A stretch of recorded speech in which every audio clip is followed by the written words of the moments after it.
Mis queridos hermanos y hermanas, bienvenidos. Gracias por estar aquí. En este día estaremos analizando la sección de Doctrinas y Convenios del 20 al 22, correspondiente al Ven Sígueme para esta semana. El origen de la Iglesia de Cristo. Como ya ustedes saben, el libro de Mormón se tradujo, ya se habían impreso alrededor de 5,000 copias, se había restaurado el sacerdocio arónico, se había restaurado también el sacerdocio de Melquisedec.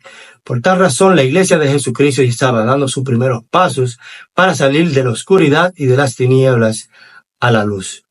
De hecho, el mismo Señor Jesucristo había anunciado qué día quería que su iglesia fuera restaurada.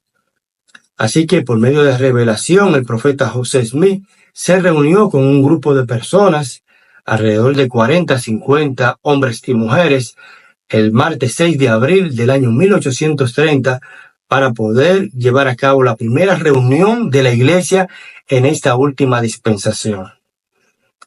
Como era de costumbre, en esa reunión empezó con una oración y se había solicitado a las personas allí presentes que eligieran a José Smith y Oliver Cowdery y 4 hermanos más para que sean sus maestros espirituales conforme a las leyes establecidas en el país.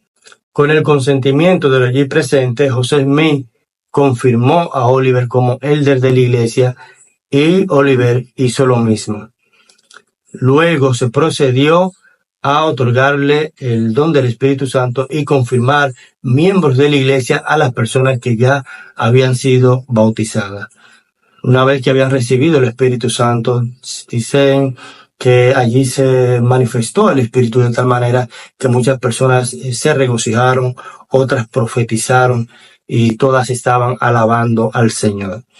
Imagínense, señores, después que la iglesia estaba sumergida en esta apostasía, cuán importante era para José Smith poder ver cumplido el hecho de que el Señor le había dicho en la arboleda sagrada de que no se uniera a ninguna iglesia porque estaba en un error y que si él se mantenía fiel, el Señor iba a hacer que él fuera un instrumento en sus manos para poder sacar a luz su iglesia. Y en este momento José Smith vio cumplida esa promesa que se le había hecho hace alrededor de más de 10 años. Desde la época que José Smith tuvo la primera visión hasta la época que se restauró la iglesia, todo este proceso fue para ayudar a José Smith a que pudiera establecer la iglesia del Señor. El hecho de que el ángel Moroni lo visitara frecuentemente, de todas las persecuciones que tuvo, de también la oposición que se mantuvo en contra de él, de difamación y de calumnia, y también de tratar de difamarlo, y poder ya la iglesia estar organizada para él había sido una bendición, un logro, y también un compromiso que sabía que descansaba no solamente sobre él, sino también de las personas que estaban allí en esa reunión. Ustedes saben, cuando Oliver Cowdery estaba traduciendo el libro de Mormón, él había hecho unos artículos que le llamó artículos de la iglesia, que era básicamente tomando extractos del libro de Mormón de cómo funcionaba la iglesia nefita, la iglesia primitiva, para poder ajustarlo a la iglesia de Jesucristo de estos últimos días. Hermano, fíjense cómo en la sesión 20 de Doctrinas y Convenios el Señor habla acerca del libro de Mormón y de la importancia de poder atesorar las escrituras para nosotros mismos. Dice en el versículo 14, los que reciban con fe y obren con rectitud recibirán una corona de vida eterna. Mas para quienes endurezcan su corazón en la incredulidad y la rechacen, se tornará para su propia destrucción. Entonces el libro de Mormón viene a ser parte de la restauración de todas las cosas, de la restauración del Evangelio de Jesucristo, una parte fundamental en esta organización, en la nueva iglesia. De hecho, el libro de Mormón, como dice el profeta José Smith, es la clave de nuestra religión. El libro de Mormón es parte fundamental de la doctrina de Cristo, de la doctrina de la iglesia de Jesucristo. Y también de cómo el Señor más adelante habla acerca del sacerdocio, que es el poder de Dios para actuar en su nombre. De cómo el sacerdocio juega un papel fundamental a la hora de dirigir el reino de Dios en la tierra. De hecho, habla de cuál son los límites que tiene el sacerdocio arónico en sus diferentes grados, como es presbítero, maestro y diácono.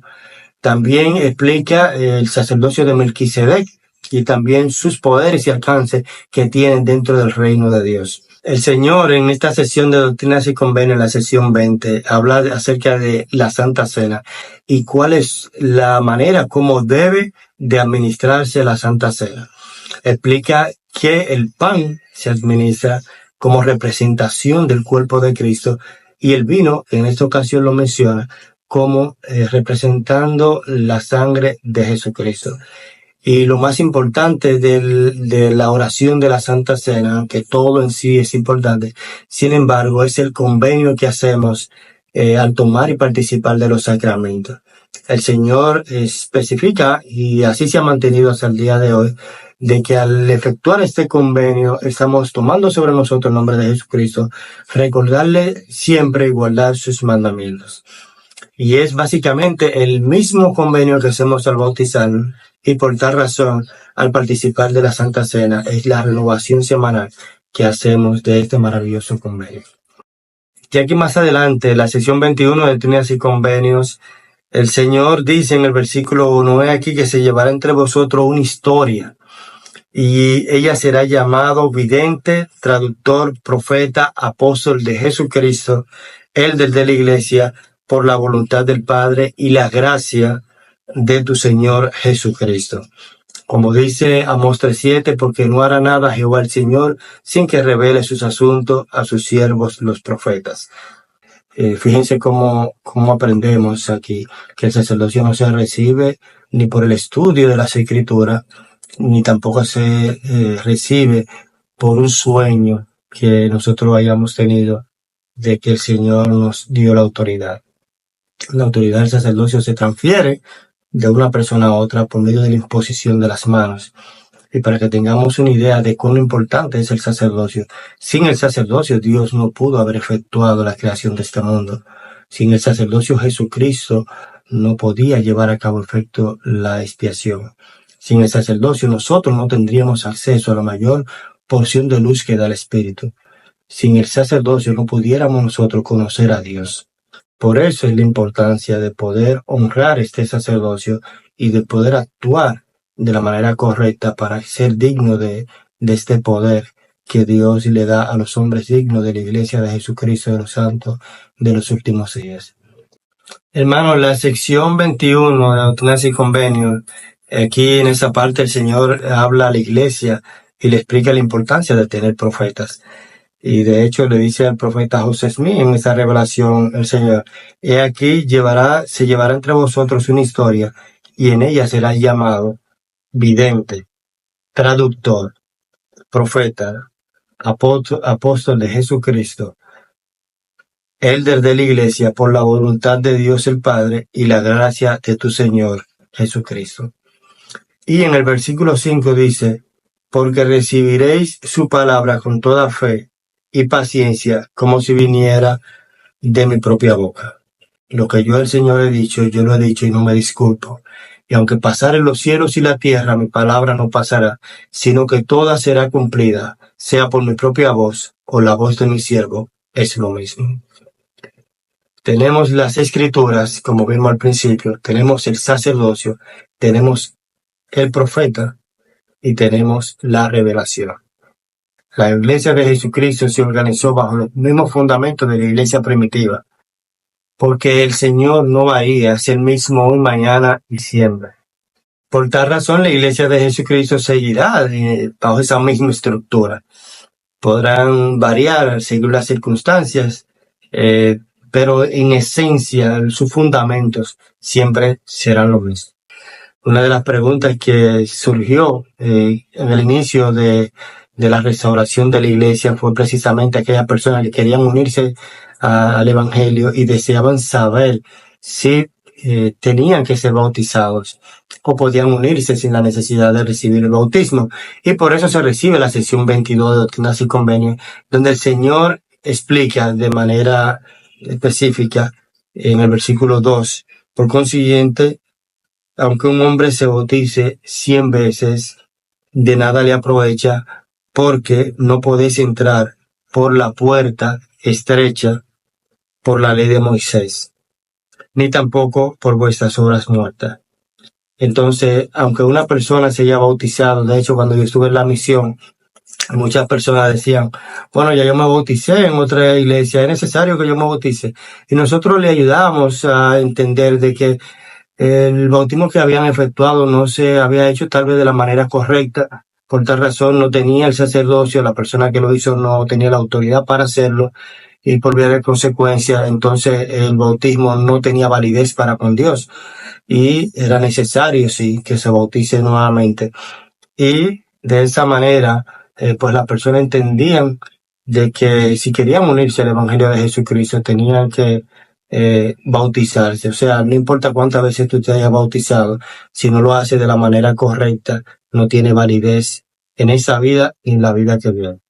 Así que, mis queridos hermanos, realmente para mí es un placer el poder saber que tenemos hoy en día el sacerdocio, de que la iglesia tiene un profeta como es el presidente Russell M. Nelson, de que tenemos escritura y que realmente recibimos revelaciones en esos últimos días. Qué gran bendición. Como dice el Señor, organizaos, preparad todo lo que fuere necesario y estableced una casa. Sí, una casa de oración, una casa de ayuno, una casa de fe, una casa de instrucción, una casa de gloria, una casa de orden, una casa de Dios. Que el Señor nos bendiga para que siempre podamos entender la importancia de tener un evangelio restaurado, de poder vivir a la luz de un evangelio aprobado por nuestro Padre Celestial, aprobado por Jesucristo. De la misma forma que la iglesia primitiva, podemos hoy en día decir de que la iglesia de Jesucristo de los santos de los últimos días es el reino de Dios sobre la tierra en preparación de la segunda venida del Mesías. Hermanos y hermanas, que el Señor nos bendiga para que nosotros podamos entender la importancia de poder tener una iglesia donde podamos adorar a Dios conforme a lo dictado de nuestra propia conciencia y poder ayudar a otras personas que también puedan recibir esa bendición. Es mi oración. Gracias por estar aquí. Gracias por visitarnos y espero poder verles pronto en nuestra nueva entrega. Un abrazo para todos y pasen feliz días. Qué hermosa la mañana, qué brillante era el sol. Pajaritos y abejas daban voces de loor. Cuando en la arboleda suplicó sea Dios. Cuando en la arboleda suplicó